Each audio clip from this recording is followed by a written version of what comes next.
the basil of the house, the caring, sensible, loving wife, the first woman to embrace Islam, the mother of the believers, Khadijah bint Khuwaylid.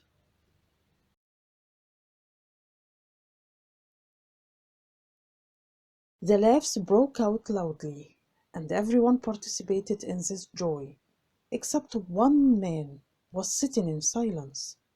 If he was invited to drink, he wouldn't accept, and if he was directed to the singing and dancing, he would turn away from looking and listening.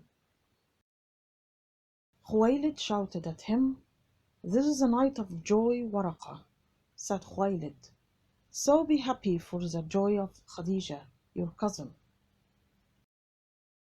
Waraqah ibn Nawfal smiled and said to his uncle in a calm voice, "You know, my uncle, that I am far from all of this, and I have no purpose in what you are doing."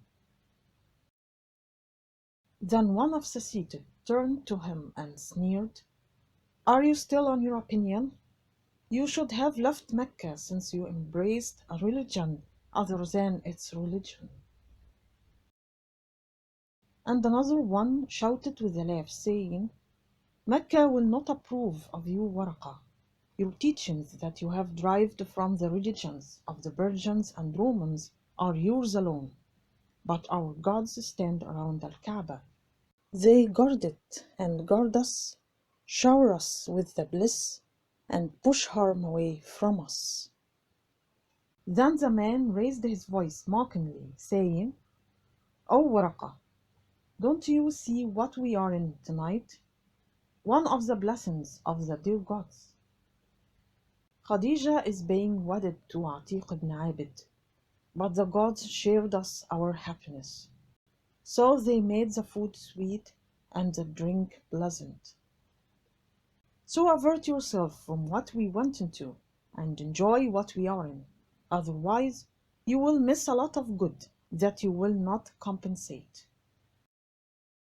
Another voice came out ironically, "You became one of the monks, Waraqah. You're wandering in countries and being fooled about what they have ruined what parents and grandparents had taught you. Do you want to ruin our lives and deprive us of the pleasure of this world?" Then many of the attendants got into the conversation. The youth found it pleasant to make fun of Waraqah and his conversion from idol worship, and the elderly found it pleasant to make fun of him and the religion he embraced. He heard and did not speak till they ended their sarcasm. Then he shouted strongly, "If you mock us today, we will laugh at you tomorrow when the Prophet is sent among you, destroying your idols and terminating your error." The voices rose up with giggles, and a lot of them rose up shouting, "Who is this Prophet, Waraqah?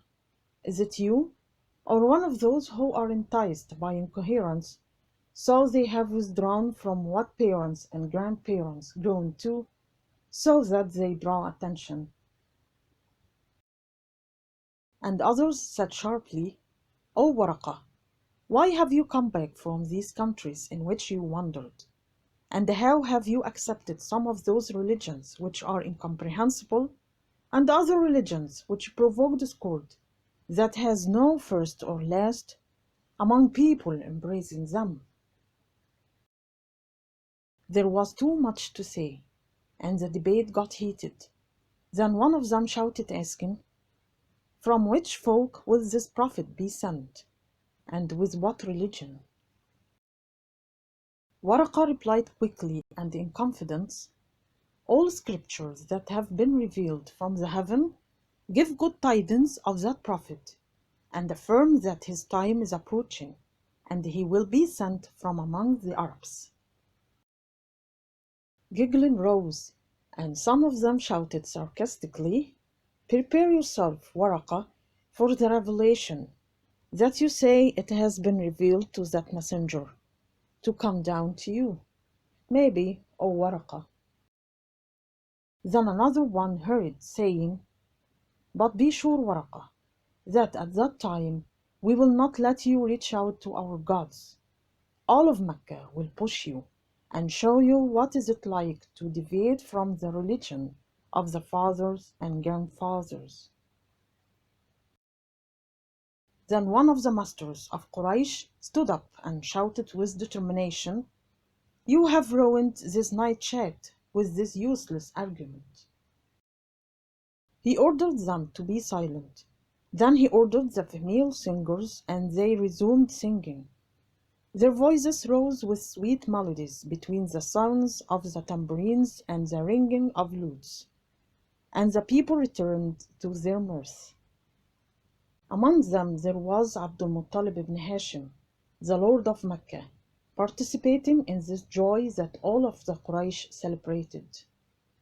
Before that night, Quraysh did not hold weddings as a compliment to him, because of his grief over his son Abdullah, who died in his youth shortly after he got married. As for that night, he was happy, with a cheerful heart, because Allah had compensated him for Abdullah and had given Abdullah's wife, Amina, a son named Muhammad. People did not forget on that night to congratulate Abdul Muttalib and wish him to live until he could attend the marriage of Muhammad ibn Abdullah.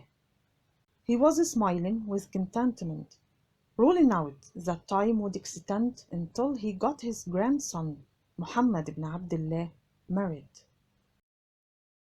The night chat continued until the early dawn. The bride was wedded from her house to the houses of Bani Makhzum, and she moved to the spacious house which Atiq had prepared to receive her in.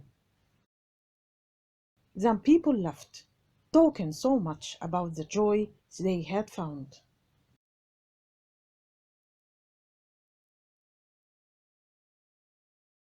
Khadijah entered the doors of a new life, full of hope and intense ambition. But she felt fearful about the future, and her heart told her that the days were hiding something for her that only the knower of hidden things knew about. But next time, I will tell you about this thing.